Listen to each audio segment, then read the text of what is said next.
Hello everyone, Mr. Happy here, and in this video I want to talk about Guild Wars 2 Heart of Thorns. Now, as you guys know, we are still patiently waiting for patch 3.1 for Final Fantasy XIV, and I have been diving into plenty of other MMOs in the meantime.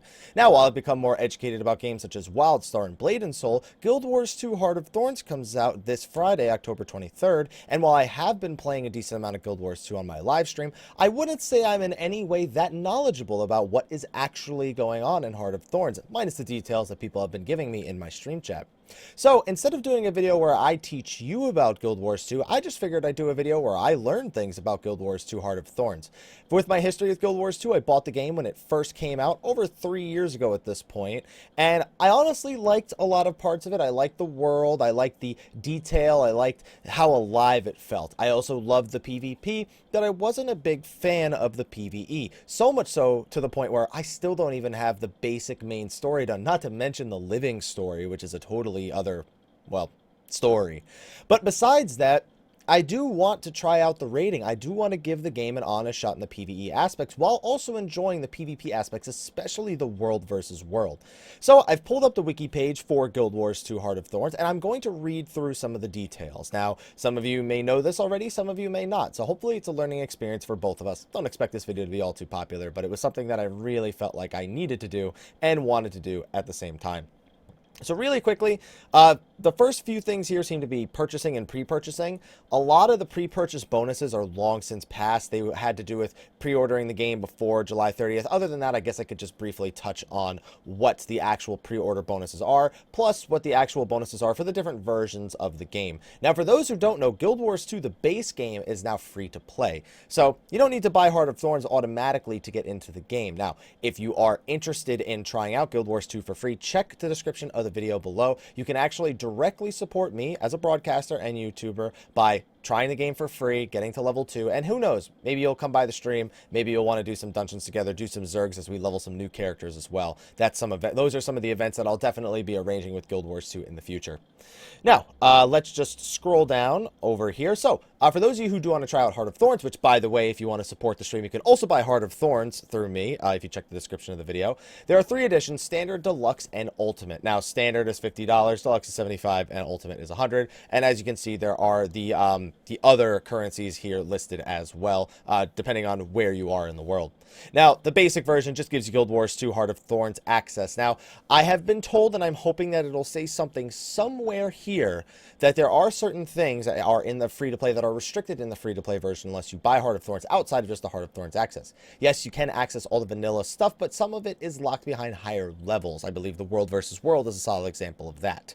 Now, unless those details are here, I unfortunately won't be able to divulge them because I don't know them off the top of my head.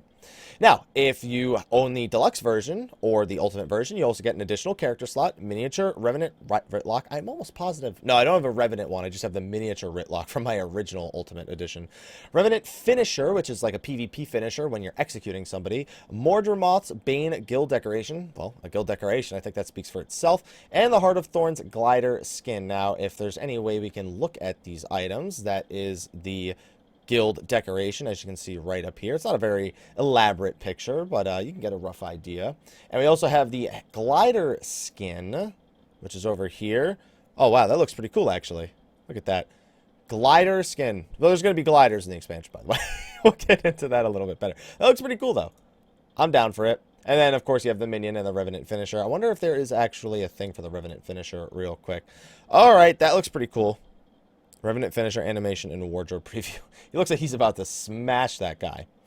So, you can upgrade from the standard version to the deluxe version, but it seems neither of them can upgrade to the ultimate. So if you miss out on that, by the way, ultimate also additionally gets 4,000 gems, which is a $50 value right off the bat. Now, those 4,000 gems, you can do a lot with that. You could buy more inventory space. You could buy more bank space. You could buy maybe some boosts for your currencies or your EXP, maybe for a new character that you want to do. Maybe you want to trade it in for gold and work on some ascended stuff by purchasing it instead. Whatever it is you want to do with the 4,000 gems, that's up to you, but that's a $50 value on its own. So pretty much the standard plus that would equal $100 plus all the little in-game things you get right here. Now, pre-purchasing, exclusive title, Maguma Trailblazer, access to all the beta weekend events. That doesn't matter at this point because the betas are done. Like, it comes out this Friday, and that's all that matters. The additional character slot requires the account being upgraded to have been registered prior to January 23rd, 2015. That's interesting. I mean, obviously, that's not an issue for me, and I know a lot of my viewers and people watching on YouTube bought this game years ago and probably already have that. I would like to say, guys, ArenaNet has a very strict password system. If you have trouble regaining your password the normal way, send them a message. It took me and at least maybe 5 to 10 viewers less than an hour to get a reply from ArenaNet. Very, very fast turnover rate. So if you want to get your passwords back to try the expansion, I highly recommend just sending them the support ticket all the way through. New Guild Wars 2 accounts registered between January 23rd and June 16th will automatically be refunded what players paid for the core game if Heart of Thorns pre-purchase. This is something that just mattered if you bought the game before the base game went free to play, and if you repurchased Heart of Thorns before July 31st, 2015. Didn't apply to me, so whatever. New zone, the Heart of Maguma. Now, I've heard a lot of people say this wasn't their first choice of zone they would have liked for Guild Wars 2. There's a lot of dragons out there and a lot of great evils that people wanted to see. I know Jormag is one of them, on top of people wanting to see the Ring of Fire. That being said, the Heart of Maguma consists of 4 zones divided up into 3 levels: the canopy, floor, and roots of the jungle. It is also the location of the golden city of Tarir. I'm assuming that's going to be a new city that's going to facilitate something along the line of Lion's Arc, but no way of knowing for certain. Explorable zones: the Verdant Brink, the Tangled Depths, and Auric Basin. Now, as somebody who has 100% map completion in Guild Wars 2 in the base game, I can say their zones are phenomenal. It's something I've always admired. This looks like chaos. It's probably pretty well put together. This looks like a jungle. But this looks also like a huge map. And it only has, by the looks of it, 7 of the 7 waypoints to teleport around on. So that's going to be interesting to see getting around. And it does have 3 levels. That is worth remembering. Upcoming zone. First map players will enter in the expansion. Survival of the members of the Crash Pack fleet against Mordrum. Mordrum being, you know, the bad guy. And then, of course, we have the other zones. We don't need to go through all of them. Just wanted to cover the Forsaken Thicket is a new raid, by the way. Remember, Guild Wars 2 is trying its hand at raids. And I've seen the streams of the raids. I haven't tried them myself. They look to be satisfactory. Curious to see how people go from the full Zerker meta, which is, you know, everyone just being full DPS and dodging the damage, to people really trying to have support roles, DPS roles, and tank roles based on their builds and based on the armor that they are equipping. Something that the original Guild Wars 2, again, tried to capture, but didn't really do so all that well. We also have the roots, which run deep beneath the jungle, the floor. So even though that map looked like it was pretty normal, it's probably a lot bigger once you take into effect the roots, floor, and canopy heights, which is where you're going to be playing a lot of on these different levels. New personal storyline. I should probably finish the first one sometime this week. Outpost, central hubs for events that you'll defend and evolve over time, which help the overarching objectives in each map. This is something, if I'm going to draw comparisons to, there's a zone called Silver Waste in the game right now, and I've only dabbled with it a little bit, but it was a lot of fun. There were plenty of outposts all over the place. You had to protect them over a course of time, and then eventually mini bosses were opened up that would eventually lead to a giant event for world bosses. Guild Wars 2 has phenomenal world bosses, so if you're someone who likes that, again, pretty solid to check it out. Many new races and civilizations, including the Exalted, the Itzel, the Nukok, the Saurians, and the Chok. Completing content open worlds will reward you with 2 new armor sets per armor class, 5 new weapon sets, and many other item skins and miniatures. So, seems like it's pretty rewarding to do open world content. And it definitely is. Trust me, I've done enough of it in Guild Wars 2 to know. Now, the Mastery system. This is a system I am completely foreign to. I barely even am able to navigate around Guild Wars 2's old upgrade system as well as its skill system. It's very robust, and it's very interesting to see what people come up with. So I'm gonna have to take this pretty much as a noob right now. Account-based PvE progression system available to level 80 characters. All right, perfect. Account-based, by the way, the key word there. Players can complete content and overcome challenges to gain mastery points. Examples include completing elements of the story, finding hard to find or hard to reach locations, sounds like Vistas, defeating bosses, group challenges, exploring entire maps, and completing challenging achievements. Each mastery point tied to a particular objective can only be acquired once per account. Mastery points can be earned prior to level 80, but points can only be spent at level 80. One mastery track can be active at a time. While active, a mastery track is filled by earning experience. After earning enough experience for a new tier, its mastery can be unlocked by spending mastery points. Completing a mastery track can reward all your account's characters with new abilities. Wow. such as learning hang gliding to soar through the air instead of falling. We already saw the hang glider skill from before. That's something I'm going to be picking up immediately, especially with all the Blade and Soul. Learning to use various mushrooms in the jungle to bounce to higher places, run faster, or recharge your skills. Learning the languages of the civilizations, earning their trust, challenging the champions, unlocking secret locations, and learning new combat techniques.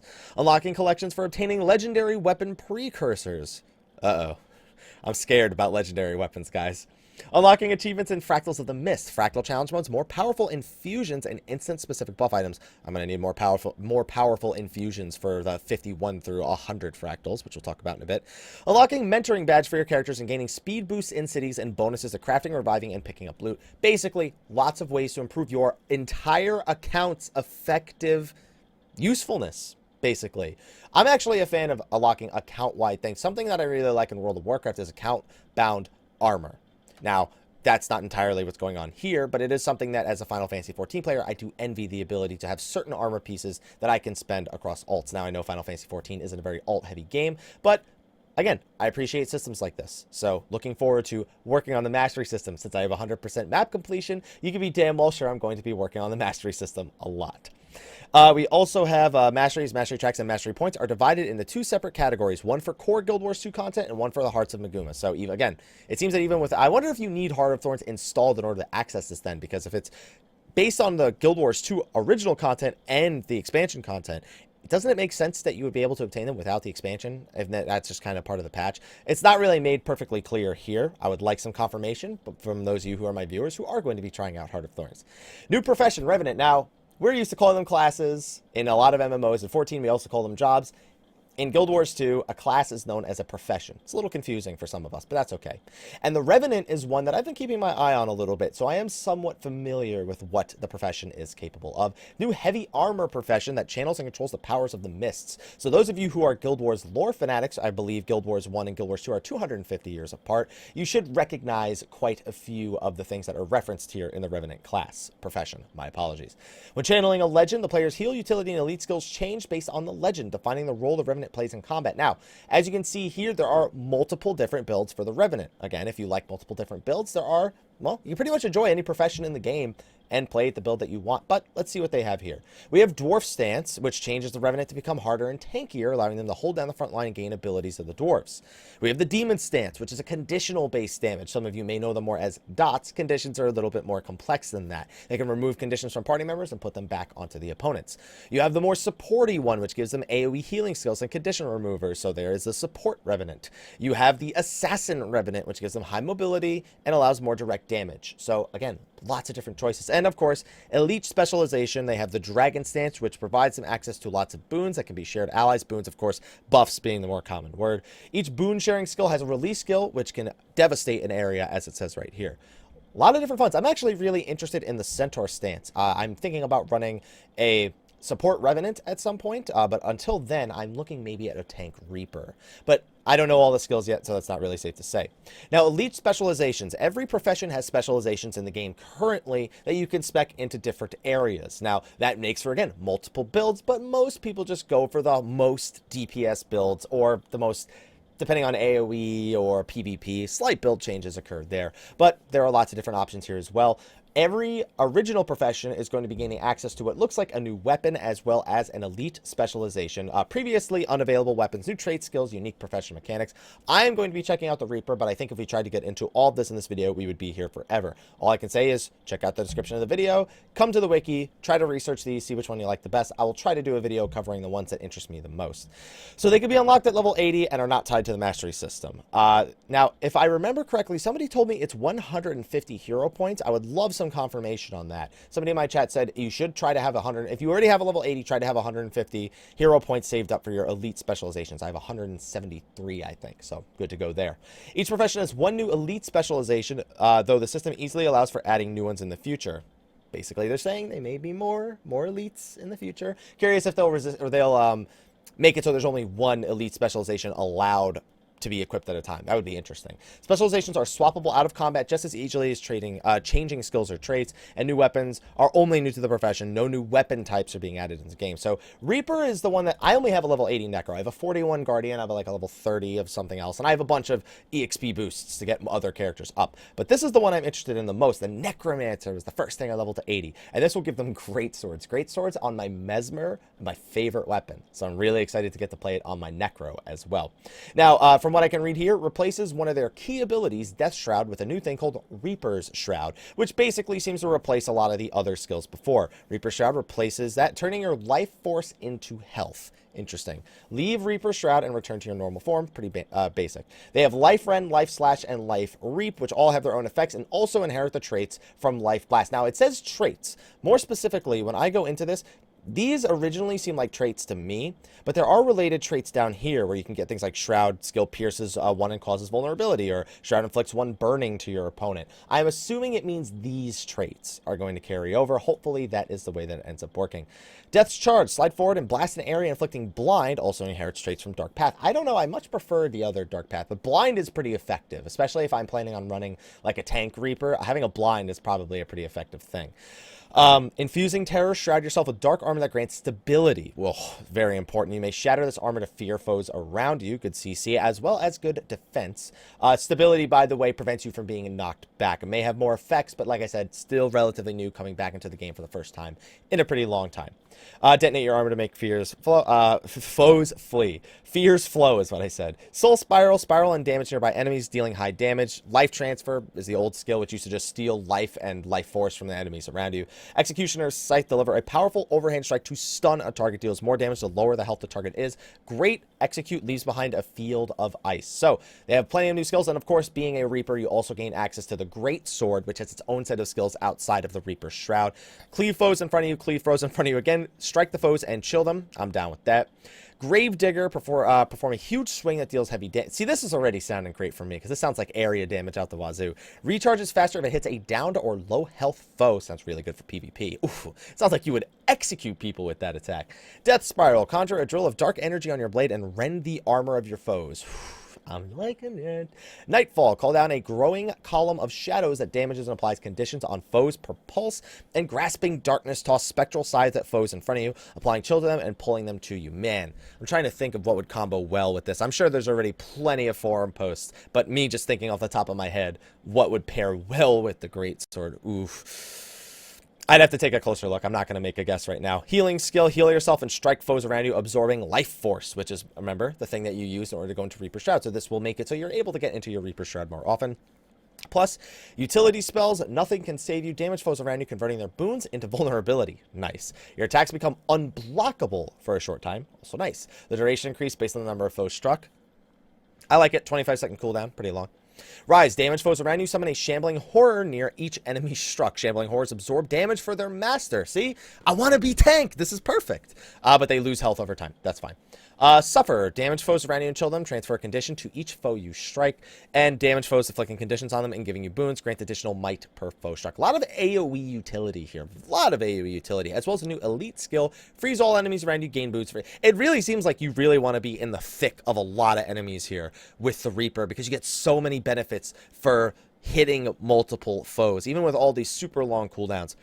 Oh, man. And then all the traits, man. We could be here all day, man. I'm excited to try out the Reaper. Structured PvP. This is basically Battlegrounds for those of you who have played World of Warcraft or any other MMO, really. New PvP reward tracks. Mist Champion reward track unlocks Stronghold Mist Champions miniatures. Rank reward tracks unlock new PvP rank finishers. Updated rewards to include Shards of Glory and Black Lion chest keys. Thank God, I never get enough Black Lion chest keys because I don't really use gems all too often. Queue preference system for players to enter queues for game modes, Conquest, Stronghold, or both. PvP leagues. Rewards unique skins, titles, and badges to display. Earn progress to gain legendary back item. And an updated dishonorable system. If I'm not mistaken, the dishonorable system, you consider dishonorable because you've repeatedly abandoned your team during rated PvP matches. You may not participate in the PvP. So they have some new things coming to this algorithm, it seems, later on. Good, because people need to be punished for leaving the game. Sucks when they get disconnected, but if you legitimately leave, you deserve to get that on you. Stronghold. Stronghold is a new game mode that'll be introduced in one map, Battle of the Champions Dusk. Oh, yes, more PvP. Described as an evolution of guild versus guild. It is Guild Wars, after all. Player teams will be able to join and play this mode without being in a guild. Okay. Team fights for control of supply to hire troops who join the player in an assault on an enemy stronghold, where you break down defenses and kill the lord to win. Players can also meet mist champions who can be won over to their side to join the assault and help destroy the lord, inspired by MOBA games. I like MOBAs. I like MMOs. I don't play MOBAs very much because there's a level grind involved to it. This may take that out of the way. Looking forward to it. The game type will be available in custom arenas, and players will be able to set team size as they currently do.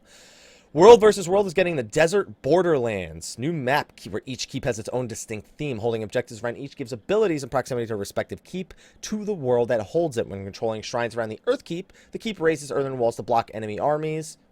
Fire Keep. When controlling the Fire Keep, magma pools become available to allow players to teleport between the pools. Allies gain immune to burning. Oh, goodness. And allies gain the ability to turn into an Inferno Hound. Wow. And Air Keep. When controlling parts of the Air Keep, launch pads will become available to allow players to traverse the top of the keep's cliffs quickly. Air turns activate that can blow enemies off certain areas. So basically, it's awesome. Because this sounds like a lot of really good objective play. Revisions to World vs. World will be made so that holding objectives becomes a bigger part in victory on all maps. Good. There was nothing more frustrating in the original World vs. World than being up. I'm on Blackgate, by the way. Being up just for hours and hours and hours and ensuring, yes, we are dominating these other servers. You go to sleep, and what happens? The people who stayed up all night take everything back because there was not enough people focused on holding the objectives versus going and taking new ones. Unfortunate, but it was very frustrating. The new maps will initially replace existing Borderlands maps, but will be reintroduced in some form at the later date. Huh. I guess that, the other Borderlands map. Okay, that's interesting. Surprised they're doing that. And this is inspired by RTS games. Okay. Am I clicking to move? That's a different story. There are new camera controls that were revealed today as well. Shield generate new siege weapons. Okay. I've never really been the siege weapons. I always like just playing the class itself. The siege weapons are fun from time to time, but force ball, force wall, and force dome. While the bouncing ball knocks back and damages foes. Create a wall of force. Foes cannot pass through it. And create a dome. Blocks enemy projectiles and pulses stability, so it can't be knocked back. Structure updates, or upgrades, I should say. These are some of the reworked mechanics in World versus World. Lots of stuff here. Oh my goodness. Like, this is a lot to take in all at once. Maybe I should have broken this down into a couple of different videos. World abilities. Reduce the total number of abilities, rank guards. Oh my goodness. See, a lot of these things make a lot more sense to you if you've been a hardcore Guild Wars 2 fan, because as someone who's not, they don't make as much sense to me because I haven't done World versus World in years. I don't know the changes that have already been implemented. We have guild halls. Guilds can claim and grow a guild hall in the heart of Maguma. Provides a home where players can gather, organize for events and guild missions, and build and progress both the guild and the guild hall.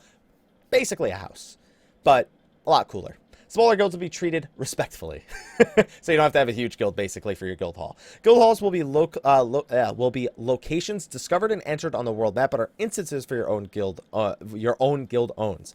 The plan is to ground the story of guild halls and their experience in the story with the jungle. Describe as a new guild crafting disciple used to create consumables, World versus World bonuses, and decorations.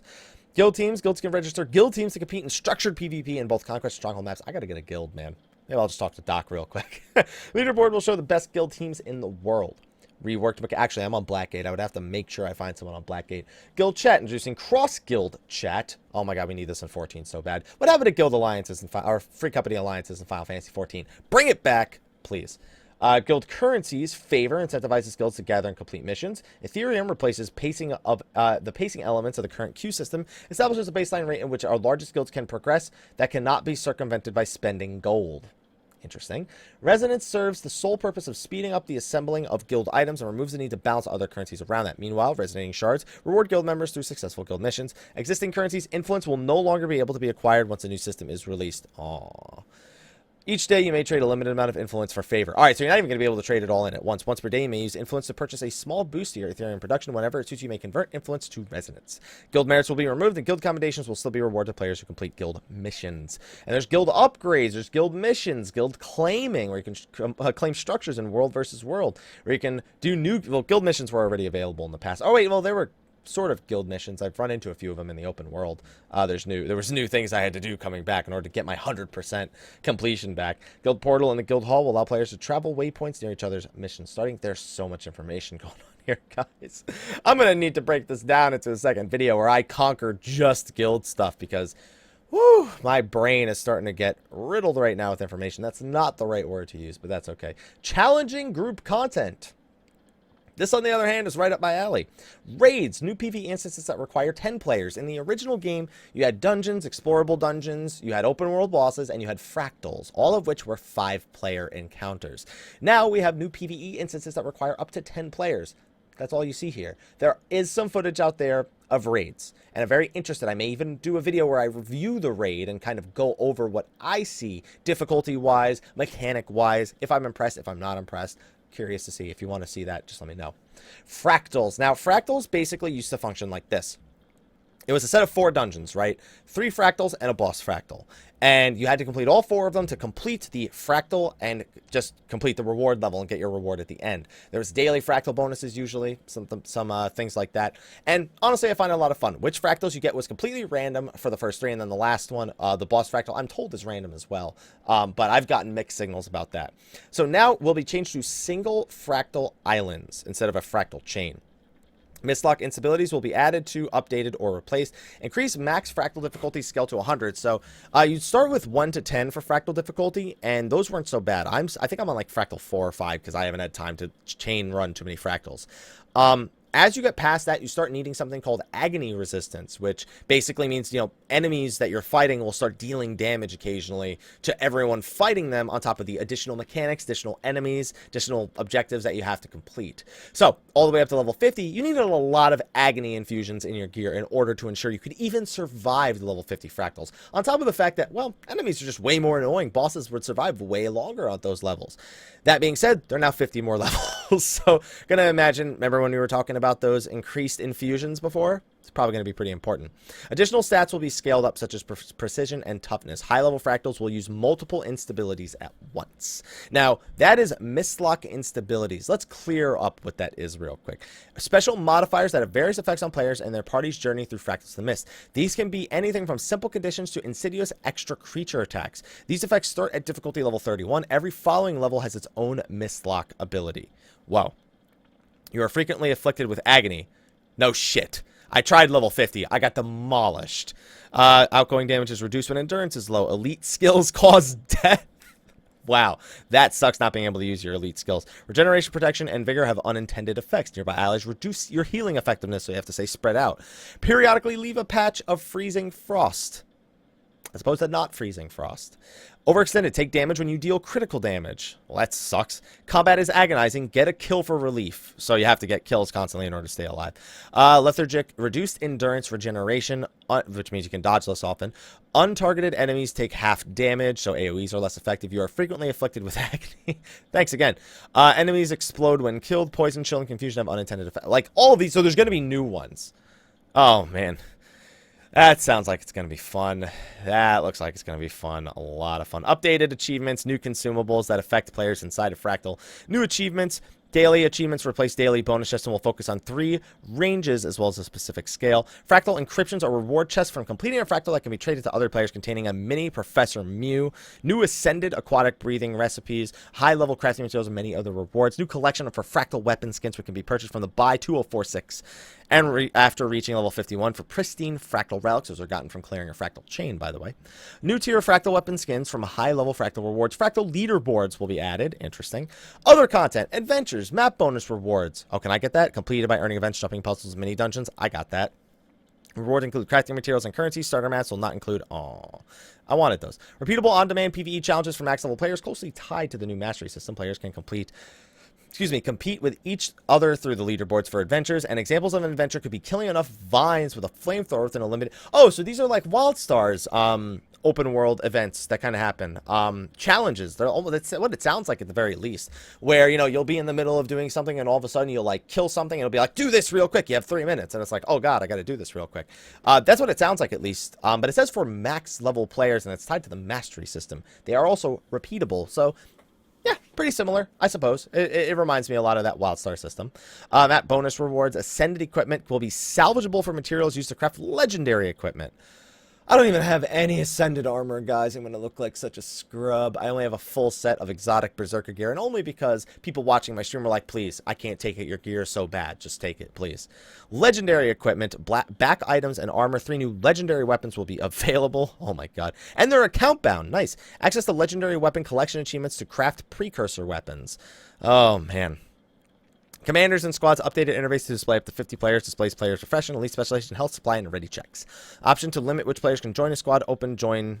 Okay, that's going to be really big for open world content, as well as world versus world, I imagine. But you send non-chat panel messages to members. Players can be split into subgroups within the squad, and options to create a squad for raid groups. Squads make sense, because you need 2 parties, so a squad is 2 parties of 5 for a raid group. And then we have a bunch of screenshots. Holy moly, guys, that was a lot to take in, and obviously we have a whole lot of sources here.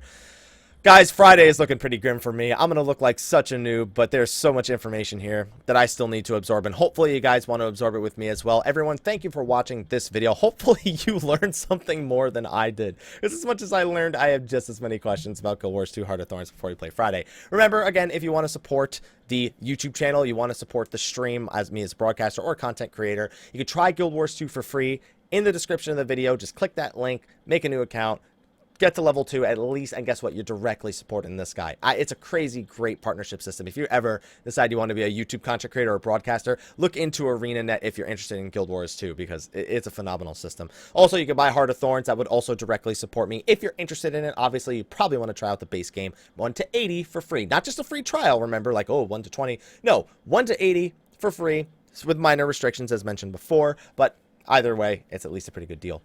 Also, again, you can find this link in the description of the video, so you can maybe look over it. Guys, if you know something that I got wrong here, be sure to let me know in the comments section of the video below. Thank you for watching. I will see you all in the next video. Expect quite a few more Guild Wars 2 and Blade and Soul videos coming out in the next couple of days, as well as the Final Fantasy 14 patch 3.1 previews that are going to be coming out this week. The trailer we're expecting sometime later next week as well. Next Sunday we have the live letter. It's going to be phenomenal. So thank you for watching. I will see you all in the next video, and until then, take care.